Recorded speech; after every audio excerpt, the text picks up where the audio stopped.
I'm going to actually give some good content today. Where'd it go? Oh, your thing? I closed it. I'm sorry. That's okay. I'll open it back up. You're online. Am I on? No way, man. No way, James. I'm not on. Okay, are we live, James? You're live. Okay, everybody. Stephen Key here. And guess what? My partner in crime is not going to join me today. Andrew Krause, I think, is actually taking a couple days off. So good for him. But today I have a very special Q&A because I'm going to talk about negotiations and give you guys some strategy. So let me know if we're live just to check. So if we're there, let me know. Put in the box. What do we have here? You are live. I always like that they tell me. Thank you very much. Okay. Since I'm doing this by myself, I have a little help. James is going to be helping me with some of the issues I might have. Of course, I have a lot of issues. So thank you for joining us on a Q&A. Let's start out by talking a little bit about licensing, because if you're new to this Q&A with inventRight, maybe you're not quite sure what product licensing is. It's really simple. You're going to come up with a great idea, and you're going to find a company that wants a great idea, and you're going to show them your brilliance. And if they like it, they're going to rent it from you and pay you royalties on each and every one of those ideas that you came up with and showed them, and they were manufacturing it for you. So what is it? Basically, you're renting an idea to a company, and they're going to pay you royalties on each and every one they sell. It's called product licensing, and it's been around for 200 years. Oh, gee.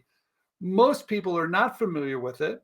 Most people think that you have to start a business, raise money, hire employees, sell it wherever, do all the heavy lifting. I'm here to tell you, no, you don't have to do that. You could find those companies that do embrace open innovation, meaning that they're looking for ideas from people like us, and you can show them great ideas. Okay. In theory, it's fairly simple, but there's a lot of little steps along the way for you to be successful at product licensing. And that's what we're going to talk about. I'm going to answer some of your questions.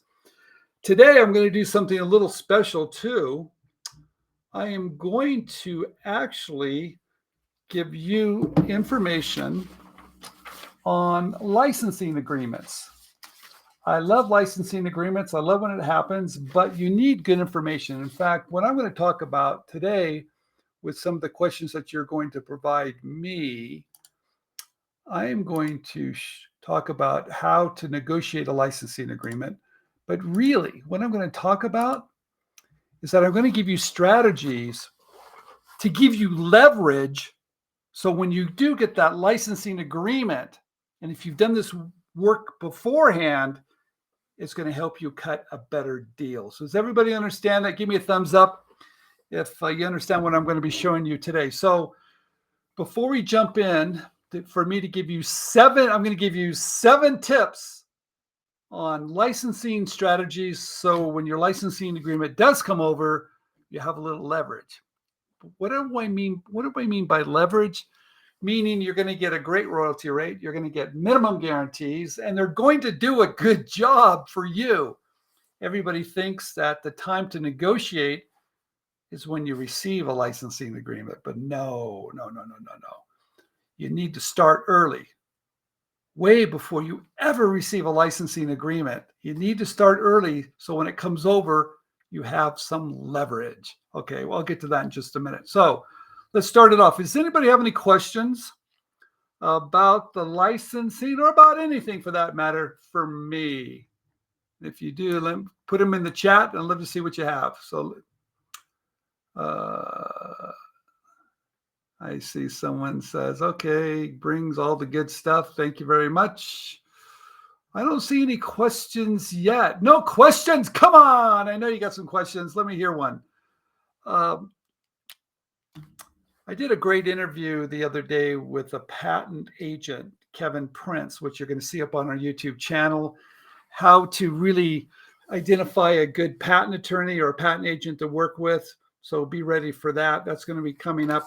But also on our YouTube channel, before we get started, I want to talk a little bit about some of the things we're doing over there. Courtney, one of our amazing coaches, we're going to start to do book reviews. James, I'm frozen by any chance on my screen. Is it frozen on your end? Because it's frozen. Oh, there you go. Okay, good. So just to repeat myself, Courtney and I are going to do book reviews on our YouTube channel, inventRightTV. And I think you're going to absolutely love it because we're going to help you find the right books to help you become successful. Okay. All right. Here are a couple questions that have just come in. And this is from James. Is it worth trying to license a product that is patent pending, or should I wait for the patent to be approved? James, that's such a great question. And I see this happen quite often, that an inventor waits for the patent to be issued. No, don't wait. Never wait. I'm all about testing the market really early by filing a provisional patent application before you file a non-provisional patent application. So what we're trying to teach you is this. A lot of patents aren't worth a dime. That's a whole nother conversation to have.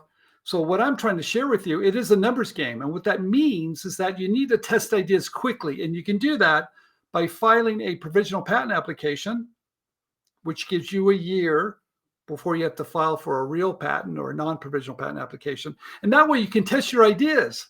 But imagine waiting years. I mean, really, literally years before your patent issued to see if anybody even wants it. It's a bad approach. Don't do it. Start early. It's the best approach. And if you've even filed a non-provisional patent application that gives you patent pending status, yes, get in the game, but find the good companies. That's the catch. Find the good companies that want to work with you. And that's really your best protection, even better than a patent, to tell you the truth. Okay, yes, I'm frozen, but not any longer. Okay, thank you. Toy licensing regarding to IP. Thank you, Stephen. Okay, we had one of the largest toy companies in the world. We had them come on InventRight's members this Monday. They came on at 8 a.m. and they talked about everything they're looking for. That's right. They came on and they talked about everything they're looking for. And what was really amazing, we had over 150 of our students that came on, and that company came on and they talked about what they're looking for. That was incredible because they're giving you a target to hit. And one of the questions I asked was, what about intellectual property? Do they need to file a patent before they submit to you? Because this gentleman is giving us a direct portal to him. He said, no. He said, no. There you go. Well, regardless of what he tells you, if you're fearful, then maybe you file a copyright or maybe you file a provisional patent application. But in the toy industry, you know, they're pretty user-friendly, but I know a lot of inventors are a little fearful, so they file. So anyway, is it important to them? Not really. He also said, look, if they like your idea and they do think intellectual property is important, they'll help you file it. Good stuff. Okay, Celeste. Celeste, thank you for coming all the way from South Africa. Hey, Celeste. Hi. Hello, Stephen and all. Thank you to all who ask questions so we get to hear the answers, plus licensing agreement tips. Yes, I'm going to talk all about that in just a minute. So thank you, Celeste. Here's from Ted. Ted says, don't want to derail the talk, but just wondering, is there anything, okay, to keep, okay. Ted is asking about the fitness industry. Ted, let's talk about the fitness industry. He's asking some basic questions about the fitness industry. I'm here to tell you, you guys, the fitness industry is remarkable. It's not easy. And why isn't it easy? Well, number one, you're going to need a prototype. Okay. And you're going to need some type of test results of why your fitness product works. Okay. So it could be testimonials. It could be whatever, because those companies that are looking at products in the fitness category, they want to know, well, you're saying that you're going to get stronger, prove it. Well, that's a fair, that's a fair question. So you're going to need a prototype. You're going to make sure you're going to have to prove that it actually does what you say it's going to do. So in my opinion, it makes it a little tough. That industry is really run by a couple of really big guys, although they're smaller players. So there's not as many companies to license to. Those are 3 strikes against that industry. Need a prototype, need to prove that it works, and there's not that many companies to license to. Do we see products get licensed in that industry? Absolutely we do. Is it easy? No. There you go, Ted. Trying to keep it real for you there. Let's see. There's Jimmy. Hey, Jimmy, how you doing? Hopefully we can help you. Oh, there's Brittany. Would you recommend filing? I love this, Brittany. Brittany says, would you recommend filing a provisional patent for a business method involving technology? Yes, I would. Okay, Brittany, let me explain this. I love business method patents. They're not easy to get. Most likely you're going to have some software or some technology involved in it to make something better. Okay, great. Software patents don't get issued that often because it's a little difficult to get them issued because of some case studies. Okay, great. This is my advice. I'm not a patent attorney. I'm not giving you legal advice. This is what I would do. Make sure in your mind, put a flow chart together of what your business does, what this business does, and make sure it's not just software, but actually people doing something. There it is, a user doing something. Maybe they're scanning something, or maybe they're typing in something, and maybe they're going to get something, whatever it is. Show not only the code part of it, but actually someone using it and how they would use it. Do a flow chart. That's what I do. I've also been told that if you really are serious about this, I would find a patent attorney that just specializes in software, right? And I'll give you a quick recommendation. John Farrell, and I can send you an email on this. John Farrell has been my patent attorney for over 25 years. He's in Silicon Valley. He really specializes in a lot of software because he's over there in Silicon Valley. So do a flow chart. Make sure it's technology, but it actually has user using it. Very important. Find the right patent attorney that can help give you some guidance. So when you file that PPA, you're doing it in such a way that you do have a chance. So Brittany, that's a really great question. Thank you for asking it. Okay. Okay, Kless, yeah. Okay, James Kelly, I see him. Okay.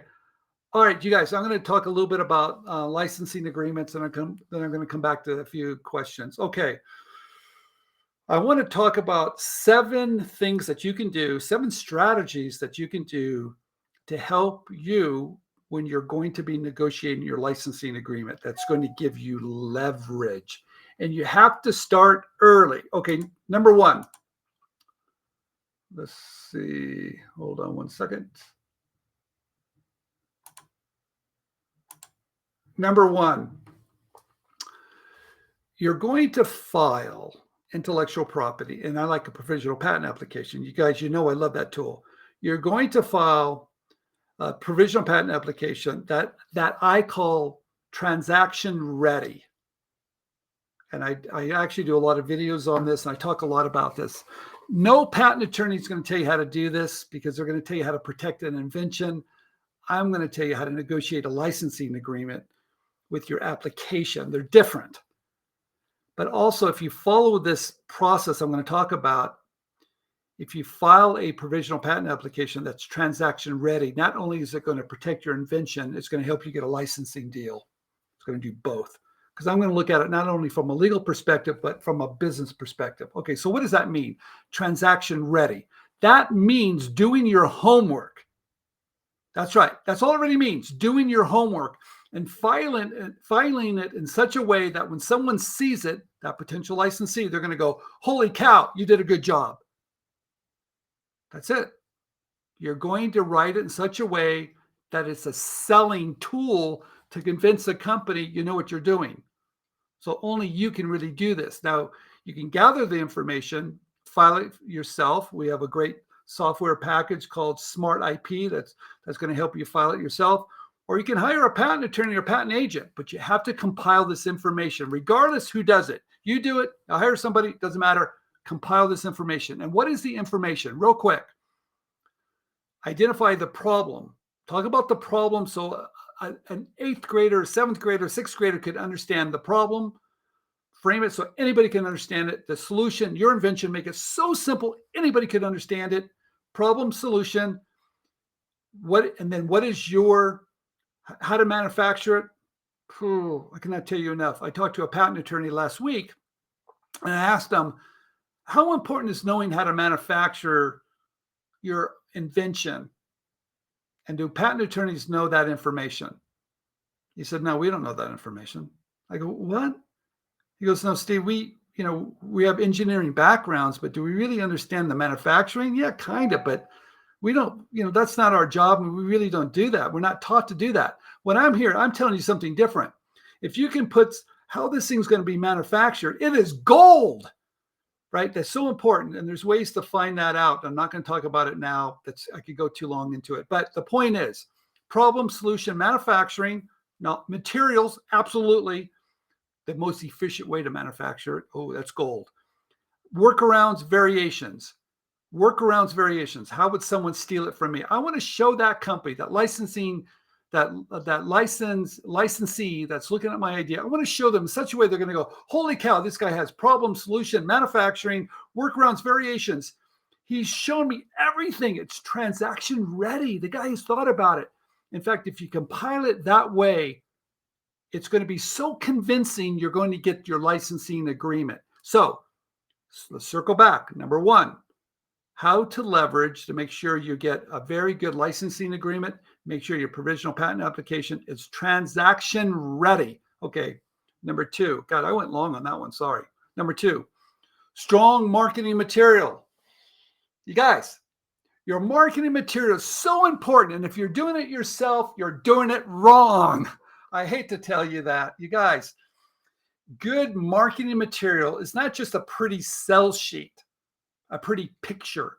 No, you are so convincing with your marketing copy that you're taking away risk. It's so convincing that when a person sees it within that company, they're sharing it with people because they get it. It sells itself. It's so convincing, it gives you leverage later. That's what you're doing. It gives you leverage later because you've condensed it. You know all the other similar products. You know your point of difference. And it's so powerful that when they see it, it gives you leverage later. Your marketing material is so important. And I know a lot of you out there are doing it yourself. Don't do that. Some of you guys are using Fiverr, Upworks. You guys, I'm not even wild about that. And I'll tell you the reason why. Those persons you're sending it to do your marketing material, what do they know about good marketing copy on a sell sheet? They know graphics. So here's the point. If your marketing material is not strong, it's not going to help you when you license or leverage your position to a company to give you a better deal. Okay, I'm going to go to number 3, then I'll go to questions again. Number 3, manufacturing. I just said that. You guys, I think why most patents are worthless, there's no manufacturing, people don't know how to make it, it's not worth anything. I saw an application, a patent that was issued, that I tried to build the prototype and then ask someone that's in the manufacturing, can you make this invention? He goes, Steve, we can make it, but not very efficiently. Great idea, but that's not really how it's going to be manufactured. Oh, geez. So I have a problem. So you really need to figure that out. And one way to do that is hire someone, find them on LinkedIn, ex-employee of some company, hire them, have them sign a non-disclosure with work for hire language. So everything he tells you, you own, and figure out how to manufacture the darn thing. All right. And if you don't know how to do that, you don't have leverage, because what's going to happen? You're going to submit your idea to a company. They're going to have to figure out how to manufacture it, and then they own part of it. You don't have leverage. You want to take that leverage away. You want to know how to do it. I talk a lot about that. And that's what we do at InventRight too. How leverage. Okay, that's number 3. I'll get to number 4 in just a minute. All right. Let's see. Brittany, you're the best. Thank you very much. Hey, Brittany, good job being on Shark Tank. It was so great seeing you. And good job. I don't see any other questions yet. Come on, you guys. No other questions? You're killing me. Do you want me to keep on going on? Let's see. Okay, there we go. Oh, I love this. Here's a graphic designer. As a graphic designer, would you recommend I design the sales sheet and consult with a marketing expert for marketing expertise? God. Well, you need someone that understands product licensing.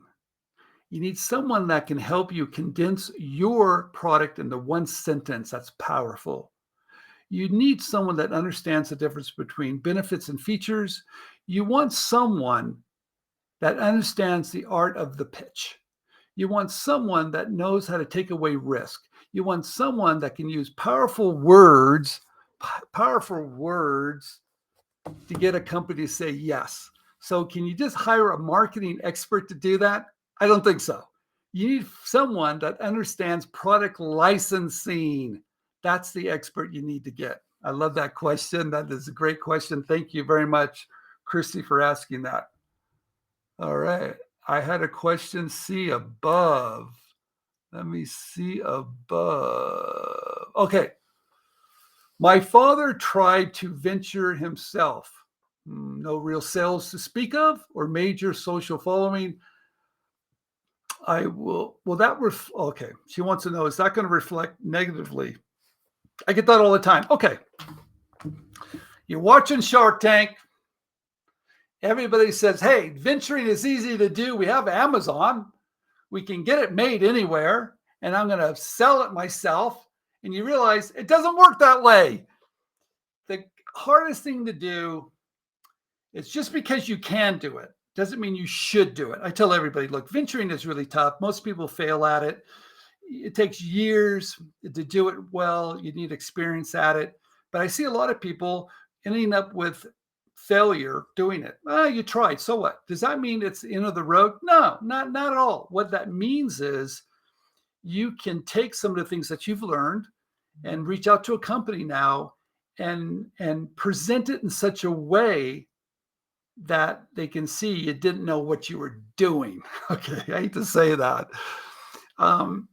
If you're venturing yourself and you don't have any sales, why? Well, maybe you didn't know what you're doing, or maybe you didn't know how to use Amazon, or maybe you weren't good at running ads. But you can explain to a company, look, I've got a great idea. I tried to do it myself. I failed, but I need some help. Better yet, let's say you did sell some of them. You could say, look, I sold X, Y, and Z, and I'm tired. I need help. Let me tell you what I think you should do. Take the inventory you have, right?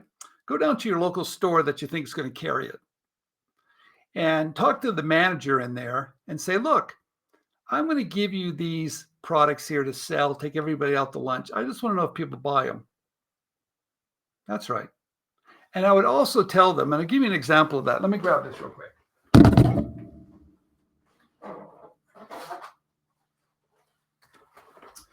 I love that question. I believe in doing testing. And if you have product that you can test, and if you can put it in the store and sell one a week, you might have a hit on your hands and you don't even know it. Okay, let me repeat that. If you got a product that's in a package that you can go down to a local retailer, put it in the store, and if you can sell one a week, you can get a licensing deal. Because if you can sell one a week, you might have a hit on your hands. Because all that's required for a company to license it is that knowledge that you sold one a week. Now, that's really crazy. You think, well, Steve, what do you mean one a week? Hey, one a week is a lot. Because if that licensee has 20,000 stores, you're selling 20,000 a week. Right? So look at it that way. So I'll give you an example. I'm producing these guitar picks. They're in the shape of Mickey Mouse and skulls and everything else. And people love them. And we're selling it to thousands of stores. but I want to sell it to 7-Eleven. So, but it doesn't make sense. Putting a guitar pick and selling it at 7-Eleven.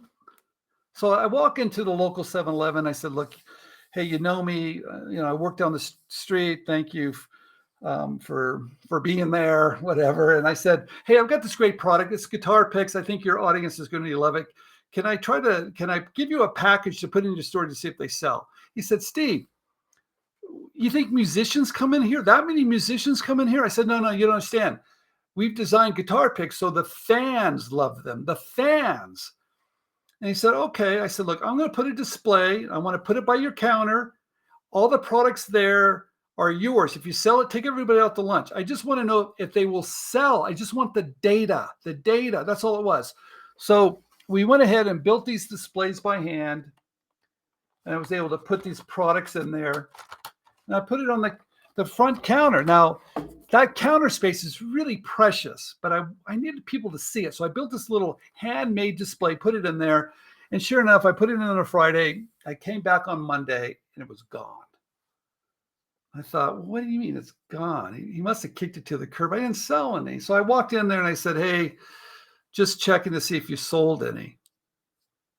He goes, we sold all of them. We sold out. We sold out. So I went back to my office. I was pretty happy about it. And sure enough, I got a call from the regional manager of 7-Eleven. Said, hey, I hear you had a hot product that went in our stores. You sold all of them. I said, yeah, that's what I was told. He goes, well, did your friends buy them? I said, no. He goes, well, I want to test it again. So here's make 7 more displays for me. I'm going to put them in 7 more 7-Elevens. So I did. He calls me back. He goes, you got a hit on your hands. All right, here's the moral to the story. If I've got a product that I can put in the store and I can show it sales, you can get a licensing deal. That's going to help you regardless of what you've done before. So hopefully that's a great question. Hopefully that story helps you. But anyway, no, it does not hurt you, but you got to reposition it right that you didn't know what you were doing. Okay. Okay, I want to go to what's the next one? Number 5. Did I do number 4? No, number 4. Let's do number 4. In order to get a great licensing deal, you're doing things before you even get a licensing agreement to make sure you got a great product that's going to, it's going to sell. And I can tell you, if I've got a product that I can easily demonstrate, tell the story, and I practice that story. I've told that story 1,000 times. That's going to help me, help them sell it to their people. I've done a little extra work. I know how to pitch it. I practiced it before, and I can show how to do a quick demo. So what have I talked about here? I talked about filing a good provisional patent application, a transaction ready. I talked about understanding maybe some of the manufacturing. I've got good marketing material. I've got a product that I can demo and talk about quickly. Those are things that allow me to have some strength of reason why my product is a good fit for your company. So that is number 4. Is that number 4? Let me see. That's number 4. Let's go to number 5 real quick. Oh, yeah. Getting back to understanding costs. Everything comes down to cost. I don't care. I mean, every question anybody's going to have for you when you try to license an idea. Well, how do we do it? What is the cost? How do we do it? What is the cost? Because they're really looking at the profit margin here to see if it's worth investing time, energy, money to sell your product. And will people even buy it? It's so important to understand that. And sometimes we don't. But if you can, if you can understand that, hey, this category of products sell between $10 and $20. What's really great, my product can be manufactured at such a low price point. It can be sold at $10. And guess what? There's a lot of profit in there because I know it's going to cost the manufacturer. That gives me leverage to know what profit they're going to make. That allows me to make a very convincing argument why they should pay me a bigger royalty. All right, so know your costs. That's number 5. Okay, let's do the next one, and I'll get the questions again. Number 6. Yeah, I love number 6. Number 6 is this. There's going to be a lot of competing products on the market that your product is going to compete with. If you know your point of difference compared to all the other products, you're going to have leverage, right? And you're going to keep on stating your point of difference, right? And maybe you even do a sell sheet to show all the similar products and then yours and why yours is better. That is powerful. So, all these things are adding up for you to make a good argument when you're negotiating. I know the manufacturing costs. I've got good IP. It's easy to demonstrate. Great marketing material. Everybody gets it. And here's my clear point of difference. All those things start to really add up. Now, I know a lot of you that probably haven't negotiated a licensing agreement. And I can tell you, it is really stressful. It is horrible. And I'm going to talk about that just in a minute. But that is number 6. So let's see if I got any more questions here. Let's see. What is a good example of a sell sheet? Oh, geez. I'll tell you what a good example is. It's really quite simple for me. It's a one-page advertisement. That's what it is. It's a one-page advertisement that tells their consumer, not the licensee, the company that's going to license it, but to their customer.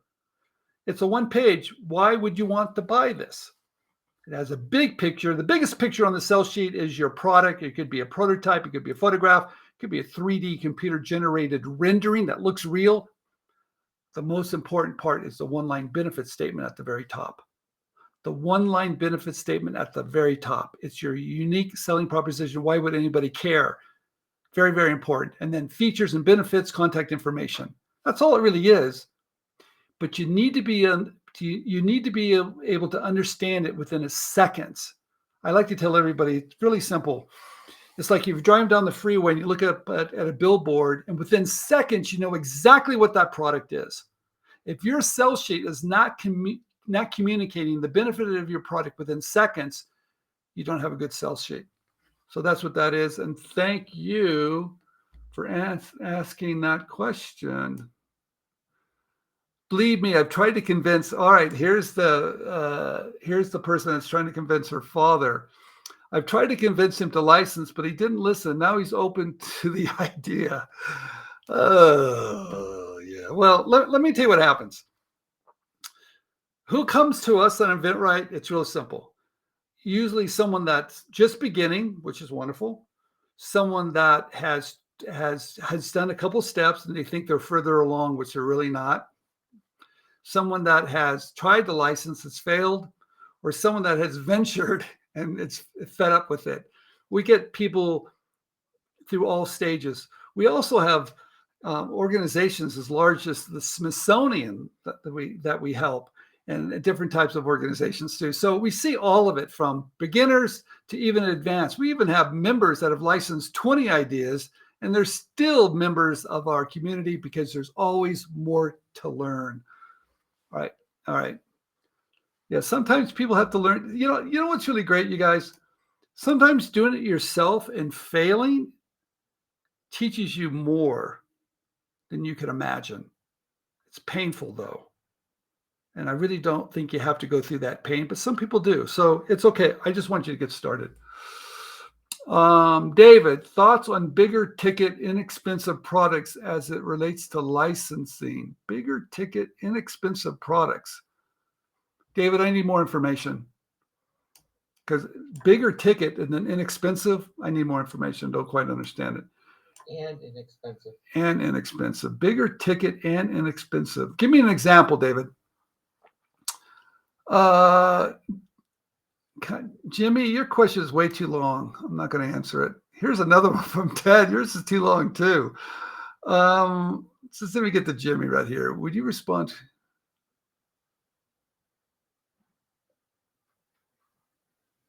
Hold on one second. Okay. Okay, Jimmy, you know what's really interesting?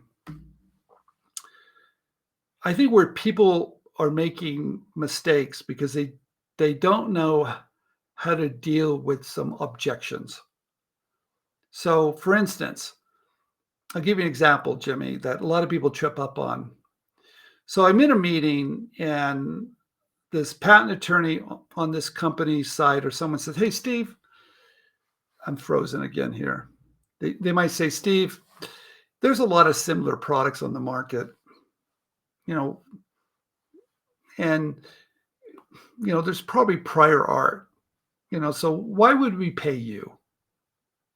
Oh, that's a great question. And I'm going to tell that 99.9% of everybody I've ever met, you don't know how to answer that question right. And you might think, "Oh, geez, they found a problem. There's a similar idea, and they don't think my product's worth anything." Well, I'm here to tell you, I love that question. In fact, I'm waiting for that question. That question allows me to sell. You see, where other people might be fearful of that and think, "Oh, geez, there's no interest." No, it tells me there's interest. I just have to prove to them why they need to pay me. So the way I position it is say, "Look, of course there's prior art, and that's really great. And of course there's similar products on the market, of course, because people want those type of products. But mine's different. Here's my point of difference. And that's why people are going to love what I have. And that's why I'm going to get a patent on it, because my product isn't on the market." See, you can take those situations where you think it's going to go dead end and twist them, change it to reposition it for you to sell. You guys, what we're talking about is soft skills, right? When you get an objection or something's not working or someone's not responding to you, all these things are going to be happening to you. And if you don't know how to react to it, you might think, "Oh, they haven't got back to me. Oh, or here's a problem. Oh, I should forget about it." And you're starting, know what happens? You start to lose momentum. You start to get a little frustrated and you start to think to yourself, "Hey, maybe I can't do this, or maybe no one wants my idea." But I'm here to tell you that that roller coaster ride, you need to understand that ride. And that's why, we have people, including myself and other people on our team, that we've been on that ride a million times. So we know how to react to it. You really know what it means. And if you haven't done this a lot of times, sometimes you'll give up too early, and you should not do that. So Jimmy, that's really a good question. Okay. Ted. Ted says, "In regard to the fitness equipment invention, I almost have a prototype finished." Good for you. "There's no other equipment like it." Heard that before. "It's very light and portable and easy to use for everybody." Fantastic. "I have a high profile fitness person I would like to partner with." Wonderful. Okay. Good. I want to send an idea about it. Okay. First of all, whoever you want to work with, make sure they're a good fit for you. Meaning, make sure they have a good track record. And how do you do that? Well, type in complaints and lawsuits, of course. Ask for any referrals, of course. Give someone a small thing to do and see if they do it. Okay. But this particular person, Ted's talking about, he has a following. He might be a great partner. Yeah. I mean, I like people that can up my game. I like partners that have something I don't currently have. So Ted, that might be a great opportunity. Just make sure he's the right guy. And, because you're really getting in bed with somebody and you got to structure those deals, how to go forward. He probably has a lot more leverage than you do because you're just starting out, and he has 1 million followers. So, you have an uphill battle here to get this guy to even want to work with you. But the other thing is, investigate. It could be a great opportunity, or he'll say no. So investigate, but do your homework on the guy first before you even reach out to him. Do you review submitted products and reject those that are not worthwhile? James, what we do at InventRight is that we don't review products. I mean, we teach a process. I understand. I mean, for me to say that's a good idea, that's a bad idea, that's ridiculous. If anybody's out there that's trying to give you advice on if your idea is good or not, I would run for the hills. No one has the crystal ball of what a good idea is. The only people that are really going to determine that is when someone takes their credit card out or buys it in the store. So yeah, we don't review. What we do though, we know the process. We know the industries. We know the obstacles. We know the correct steps to do this right, so people consider you an asset, and that's something they want to avoid. So, but if anybody says, hey, let me see your idea, and let me tell you if it's a good idea or not, that's ridiculous. I wouldn't, we don't do that. But every once in a while, I do see something remarkable. God, every once in a while, I see something so remarkable, I know it's going to be a winner. I hate to say that, but sometimes it's so obvious. The person's done a great job. Their sell sheet is spot on. It's unique. I'm familiar with it. That's true. Because if I'm not familiar with the topic or category, my opinion means nothing. But if I am and I see something new, I can spot it. And I think more pros, but still, it's just my opinion. So don't worry about it. Okay, let's get back to my my little presentation here. Okay. All right. I'm having fun with this. Okay. Number 7. Number 6. Yeah. Number 7. You guys, this is a trick I use all the time. It works. You don't have to use it all the time, though. This is only a trick I use when I'm not getting traction. This is a trick I use when everybody is not seeing what I'm seeing, or no one really wants to take a risk, or there's too much money, or they don't care. Or this is something that I use when I have a problem idea that I think is brilliant, but no one else sees my brilliance, right?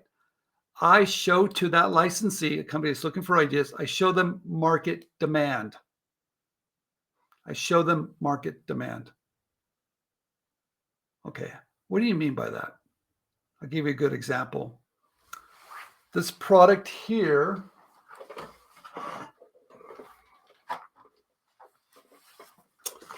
is called, this product here, it's called Fishbone.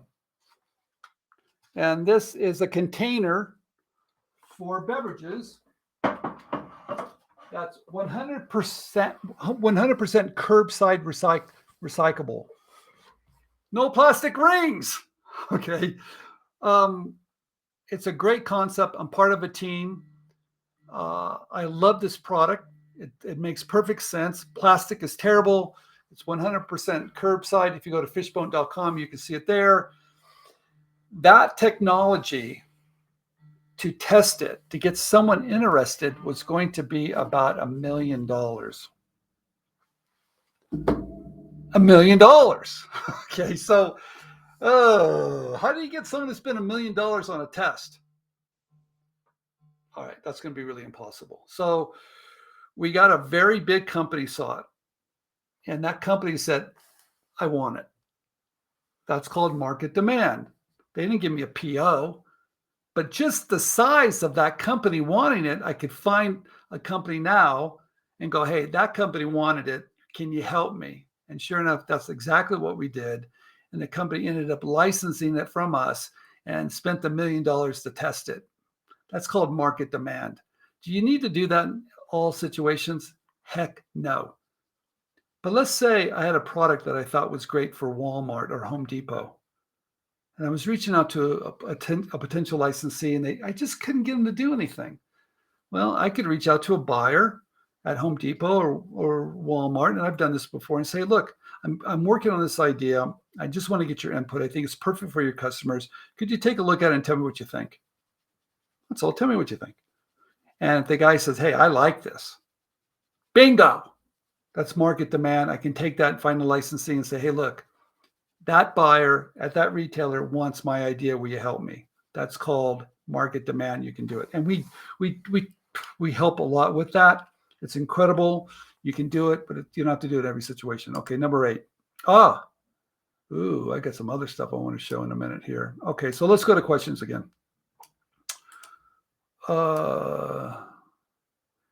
When signing up for a coaching service, what is the average time frame from conception to licensing? Ooh, understanding everyone is at different stages on their projects. Yeah, I get that question all the time. And there's a broad range here. If I've got a simple plush toy, all right, it's fabric. Anybody can make fabric. That's simple to do. Manufacturing is easy. It doesn't require tooling. So if I find a big plush company, I show them some new functional plush, that could go pretty fast. Okay. If I've got fish bone, that's going to require $1 million and build a machine that's 50 feet long, that's going to take forever. Okay, so there's a full range here. The Michael Jordan wall ball you see there, that's a piece of plastic and a piece of cardboard. That went fast. The licensing agreement, I showed it to Ohio Art. A concept, the ugliest prototype you've ever seen. We had a contract 3 days later, which is unheard of. It was in the market in 6 months. That's fast. That's lightning fast. I don't think that's normal. So I would say a year is probably from idea to license for a company to manufacture it, go to a trade show, to get in stores. That's a good time frame. But you can do it faster, but sometimes it's even longer. Okay. If you already have a relationship with a lot of people at a company, you hope to license a product to, what is the best department to make the first contact? Okay, Mitchell, that's a good question. And it changes. I'll give you an example. If I'm in the toy industry, I want someone in inventors relations. They even have titles for those people. I want someone that deals with inventors. That's usually someone that's inventors relations. And that's who we had at the toy company that came on Monday. He was in toy relations at this big company. He's got a title. Okay, great. So let's say I'm talking about a really big company. It could be someone in new product development. Yeah, they have a department, new product development.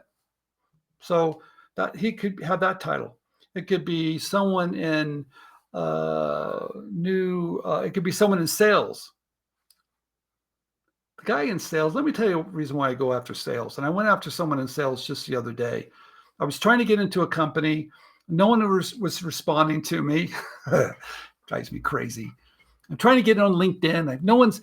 So I get this guy's name, and he's in sales in the company because I can find those guys. And I got the guy's name. And so then I called the corporate number. And when I called the number, they had a directory. They said, type in the guy's last name. I typed it in.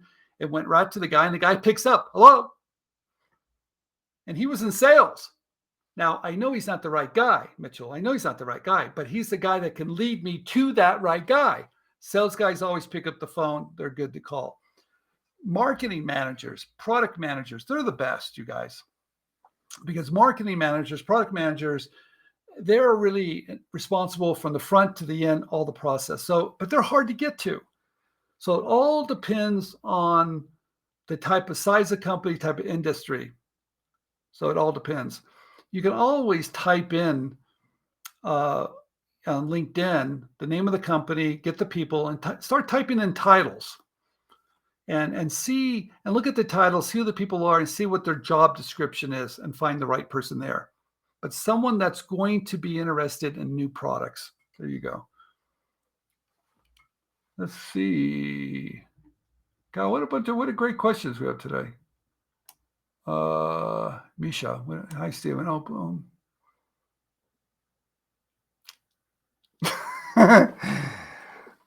Hi, Stephen. Hope all is well. If you had to start all over again and could only invent in one category for the rest of your life, and it couldn't be in packaging, what would it be and why? Well, first of all, I don't like packaging. I don't like it. I don't like it at all. The only reason why I jumped in packaging is because I had licensed this little cup and canteen.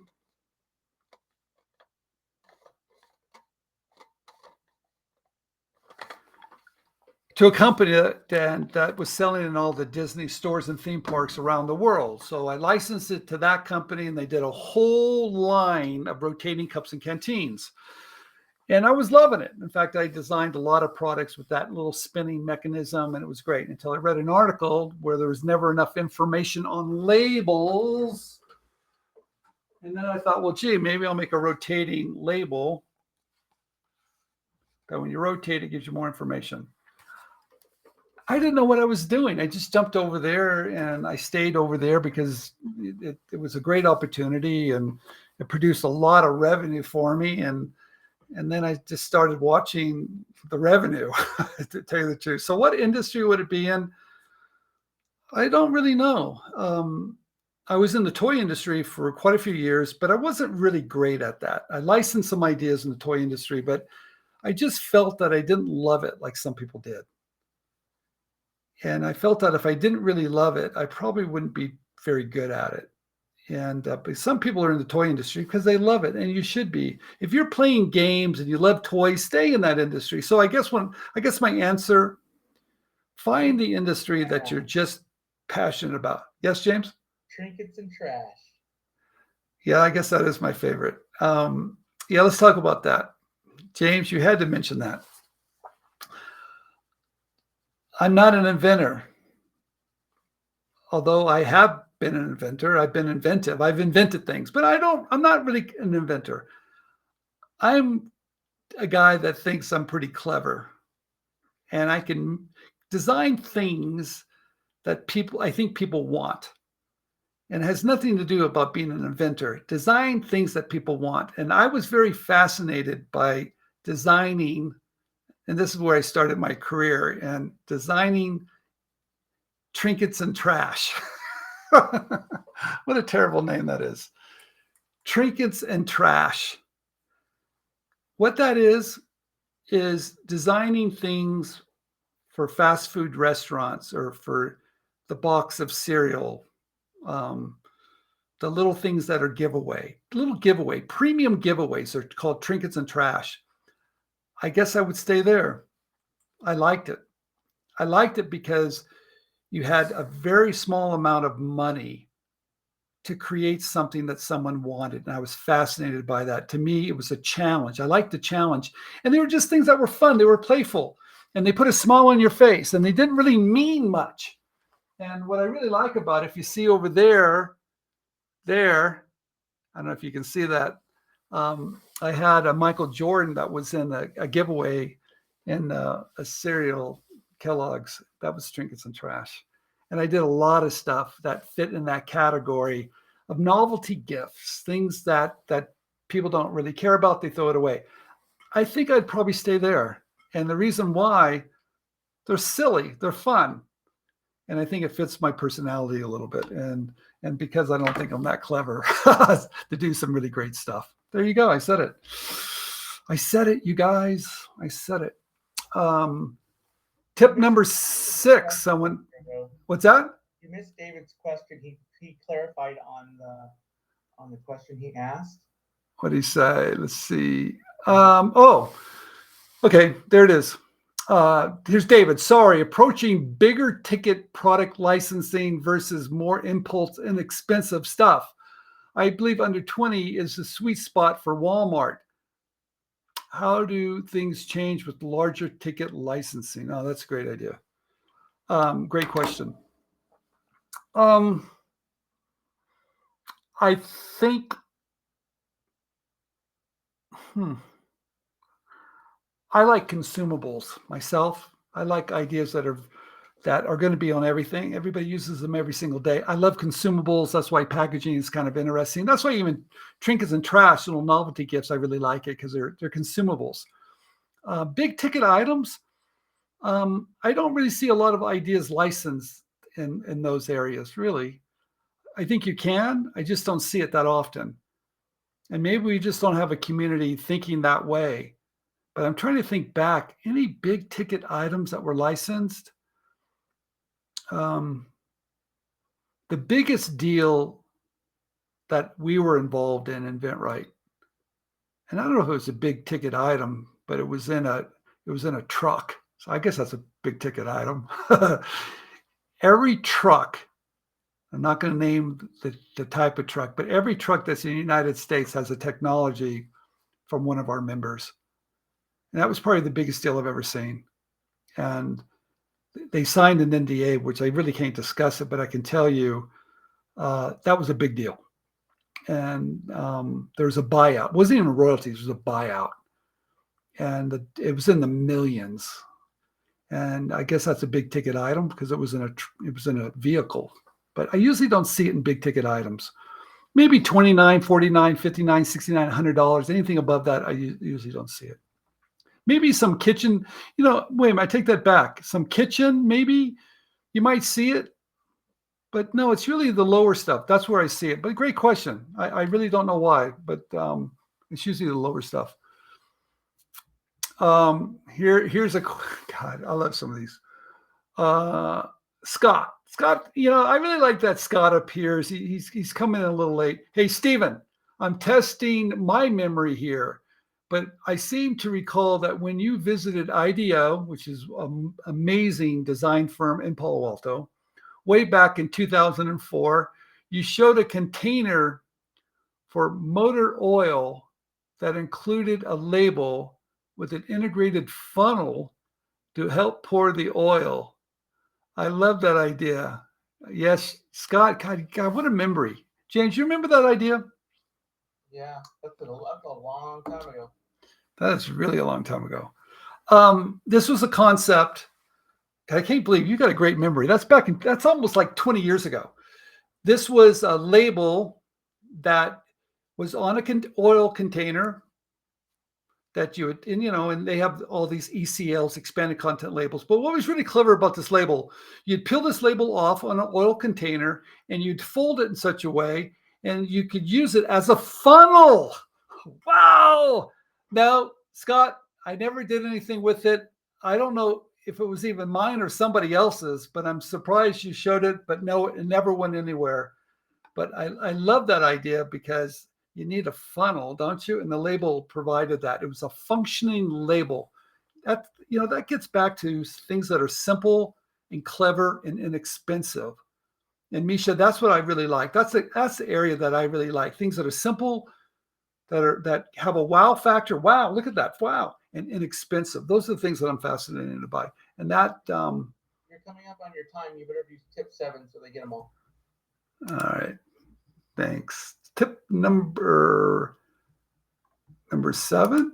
I've already 6. It only goes 7. Show market demand. Okay. Sorry. But I want to do one thing real quick, and I'm going to end it with this. Here are 12 things to consider. That's right. 12 things to consider when you're dealing or you're in that process of licensing an idea. Okay. Number 1, don't agree to anything over the phone or through email. Always give yourself plenty of time to review it, think about it, and ask some questions to get some help. Always do that. Never be in a rush. Number 2, don't get emotional. Always be calm during negotiations. Trust me, they're going to irritate you. They're going to make you mad. Never show your emotions. Keep cool, keep calm, because I can tell you, it's a process. It's going to take longer than you think. Things are going to look ugly at the very beginning, but you can get it on track. Never let them see you sweat. Confused. Yes, there's going to be stuff in that licensing agreement that you don't understand whatsoever. And if you don't, just say, hey, look, I got to get back to you on this one issue. Or you might say, look, could you clarify issue number 6? I don't quite understand. And they will tell you what that means. Don't trust it. So get better advice. Okay. Have a sense of humor. Hey, when they send you something over that's just totally ridiculous, and they will, read it back to them. Read it back to them because they're going to see how ridiculous it sounds. That's what I always do. And everybody starts laughing. They go, Steve, you're right. That sounds pretty ridiculous. I read it back to them. I go, look, is that what that truly means? Does that really show that you're really trying to take advantage of me? Is that what you're trying to do? So I have a sense of humor. I think it always works. Don't get in a hurry. Good contracts take time. Never get in a hurry. There's no such thing as a perfect licensing agreement. It doesn't happen. Both parties are going to feel a little pain. Do your homework, know your strengths and weaknesses. Whoever you're dealing with, look them up in LinkedIn so you know who's in the room and what's important to them. You don't have to answer all the questions. It's okay to say, I don't know. I have to get back to you. Work on the easy stuff first. Always the easy stuff first. That's the best strategy. Sometimes people want to work on the hard stuff first. Don't forget it. Easy stuff first, hard stuff later, because now you have momentum, right? It's hard for people to pull out. Always look at it from their perspective. You guys, it's not all about you. It's about them. Try to put yourself in their shoes and ask them what's important to them right up front. So you really know what's important. That way it's going to help you negotiate. Take it slow. It's like eating an elephant. You can only do it. You cannot do it at one sitting at a time. Whoo, there it is, James. There's all 12. I want to thank everybody. I want to thank James for helping me today. Somebody asked what number 6 was because they didn't get number 6. So just read Yeah. one. Yeah, you want to make sure your product has a clear point of difference compared to the competition. So you know the benefit of your idea and you know why yours is better than the rest. So do a chart, show all the competition and show yours and actually know why yours is better. That's going to give you leverage. All right, you guys, thank you very much for staying on. Hopefully this information has been very, very helpful. And thank you for asking all these great questions. We're going to post this over on our YouTube channel. We always do, I think on Saturday. And you can watch it again if there's something that I went a little too fast over. And I want to thank everyone for watching this. Stephen Cannon, InventRight. Thank you very much. I'll see you next week. Thanks.